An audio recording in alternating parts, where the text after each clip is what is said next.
하나님 말씀 아모스 3장 1절에서 15절까지 말씀 교독하겠습니다.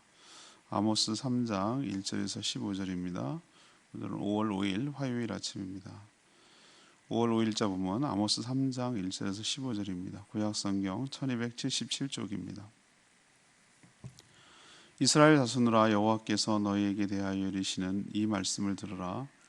애굽 땅에서 인도하여 올리신 모든 족속에 대하여 이르시기를, 내가 땅의 모든 족속 가운데 너희만을 알았나니 그러므로 내가 너희 모든 죄악을 너희에게 보응하리라 하셨나니, 두 사람이 뜻이 같지 않은데 어찌 동행하겠으며, 사자가 옮긴 것이 없는데 어찌 수풀에서 부르짖겠으며, 젊은 사자가 잡은 것이 없는데 어찌 굴에서 소리를 내겠느냐. 덫을 땅에 놓지 않았는데 새가 어찌 거기 치겠으며, 잡힌 것이 없는데 덫이 어찌 땅에서 튀겠느냐. 성읍에서 나팔이 울리는데 백성이 어찌 두려워하지 아니하겠으며, 여호와의 행하심이 없는데 재앙이 어찌 성읍에 임하겠느냐. 주 여호와께서는 자기의 비밀을 그 종 선지자들에게 보이지 아니하시고는 결코 행하심이 없으시리라. 사자가 부르짖은즉 누가 두려워하지 아니하겠느냐. 주 여호와께서 말씀하신즉 누가 예언하지 않겠느냐. 아스돗 궁궐들과 애굽 땅의 궁궐들에게 선포하여 이르기를, 너희는 사마리아 산들에 모여 그 성 중에서 얼마나 큰 요란함과 학대함이 있나 보라 하라. 자기 궁궐에서 포악과 겁탈을 쌓는 자들이 바른 일 행할 줄을 모르느니라. 여호와의 말씀이니라. 그러므로 주 여호와께서 이와 같이 말씀하시되, 이 땅 사면에 대적이 있어 내 힘을 쇠하게 하며 내 궁궐을 약탈하리라. 여호와께서 이와 같이 말씀하시되, 목자가 사자의 입에서 양의 두 마리 기조각을 건져낸 것 같이 사마리아에서 침상 모서리나 걸상의 방석에 앉은 이스라엘 자손도 건져냄을 입으리라. 주 여호와 만군의 하나님의 말씀이라. 너희는 듣고 야곱의 족속에게 증언하라. 내가 이스라엘 모든 죄를 보응하는 날에 베델의 제단들을 벌하여 그 제단들의 뿔을 꺾어 땅에 떨어뜨리고 겨울궁과 여름궁을 치리니 상하궁들이 파괴되며 큰 궁들이 무너지리라. 여호와의 말씀이니라. 아멘. 하나님 이스라엘의 그 배신에 분노하며 보응을 선포합니다. 하나님 원인 없는 결과가 없다며 그들의 죄에 대해서 책망하시죠. 이들은 약자에 대해서 학대와 포악과 겁탈을 일삼고 그리고 그걸 치부했습니다.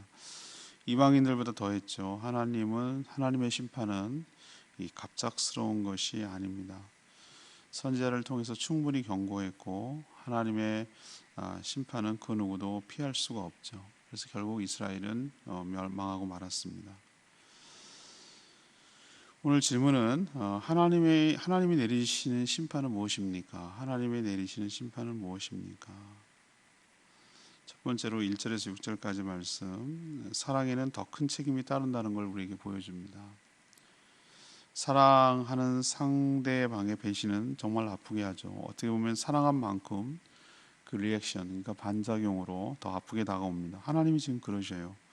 하나님이 이스라엘 백성들을 향해서 세상의 모든 족속들 가운데 유독 그들만 알았다라고 합니다.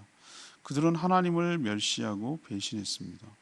하나님은 그들의 모든 죄악에 대해 보응하겠다고 오늘 선포하고 있습니다.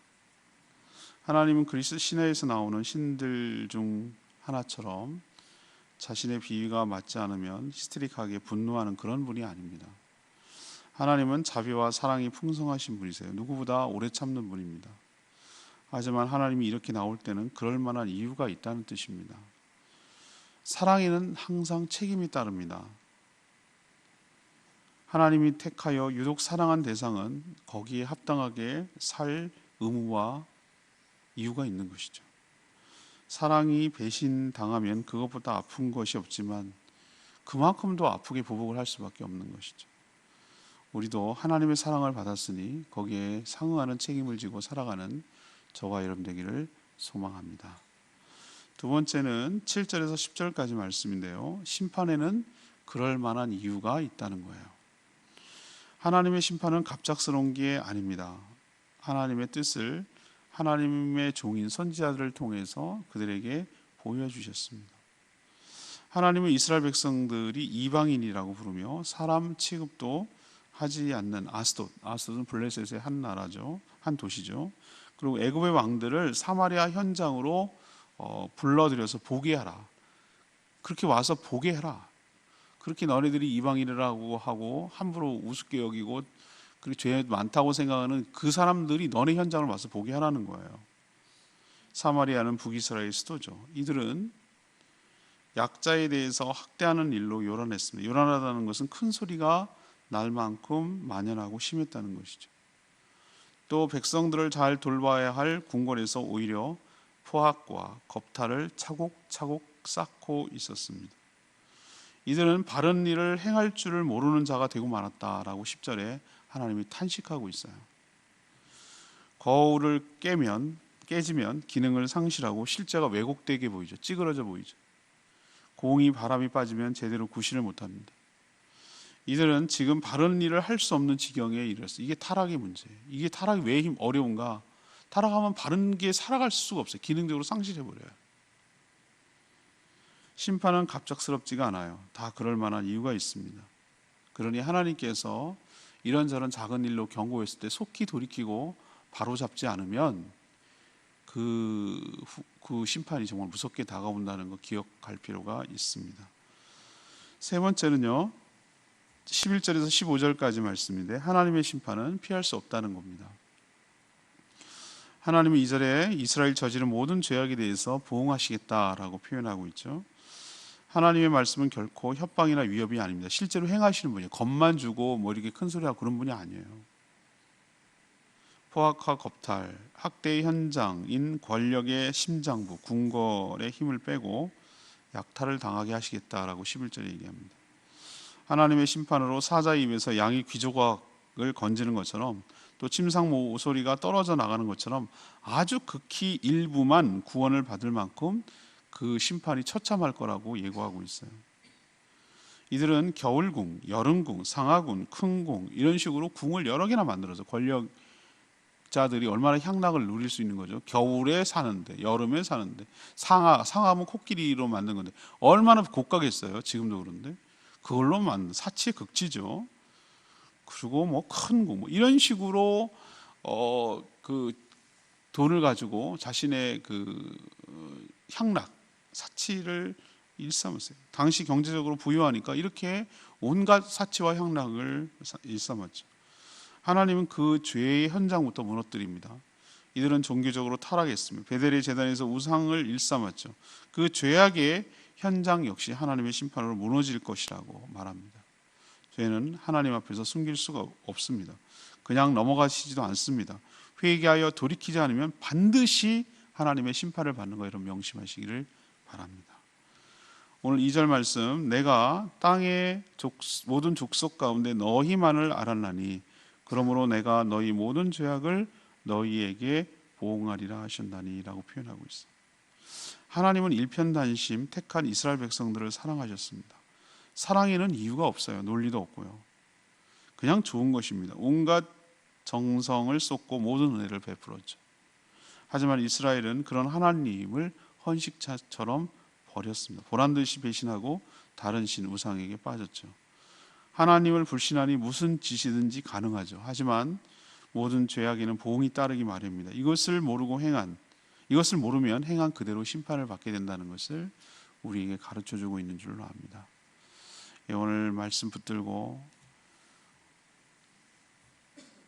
하나님이 내리시는 심판을 받지 않도록 하나님의 사랑을 받는 자답게 살도록 하나님이 경고할 때 되돌이키도록 하나님의 심판을 피할 수 없다는 걸 기억하면서 삼가 조심하며 살아가는 저와 여러분 되기를 소망합니다. 오늘 말씀 붙들고 기도하기 전에 아까 불렀던 471장 찬양지 부르고 기도하겠습니다.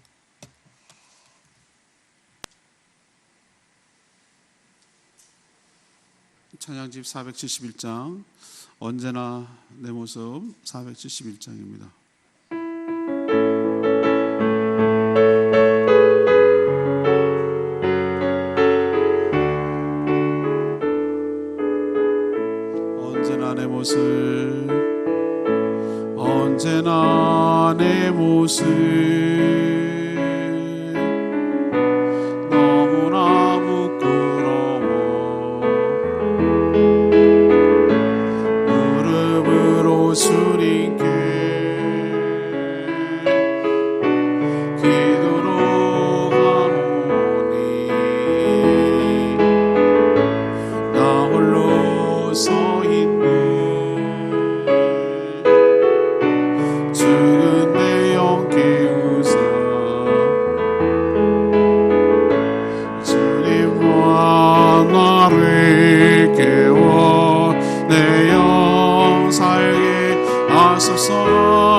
세워주소서.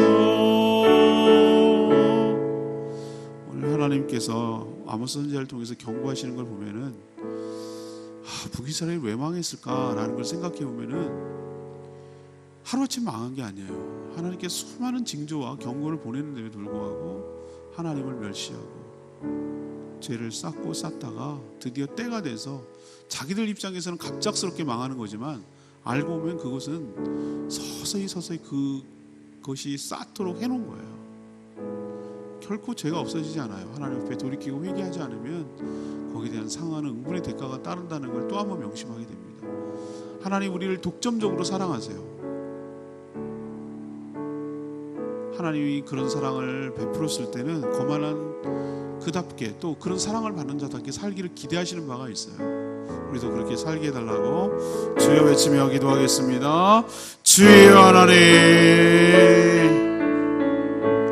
언제나 내 모습 너무나 부끄러워 무릎으로 주님께 기도로 가오니 나 홀로 서 있는 죽은 내 영 깨우사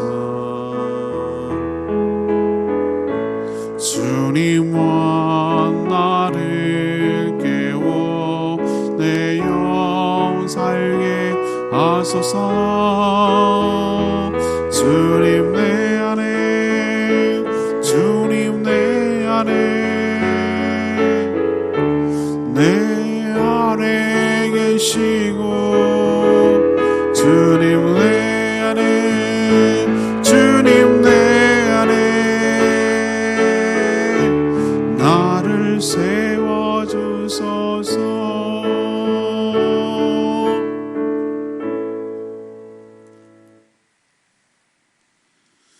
하나님, 북이스라엘의 패역한 모습을 보면서 저희 자신을 돌아보게 됩니다. 하나님의 사랑을 분에 넘치도록 받았는데 거기에 합당하도록 살지 못했습니다.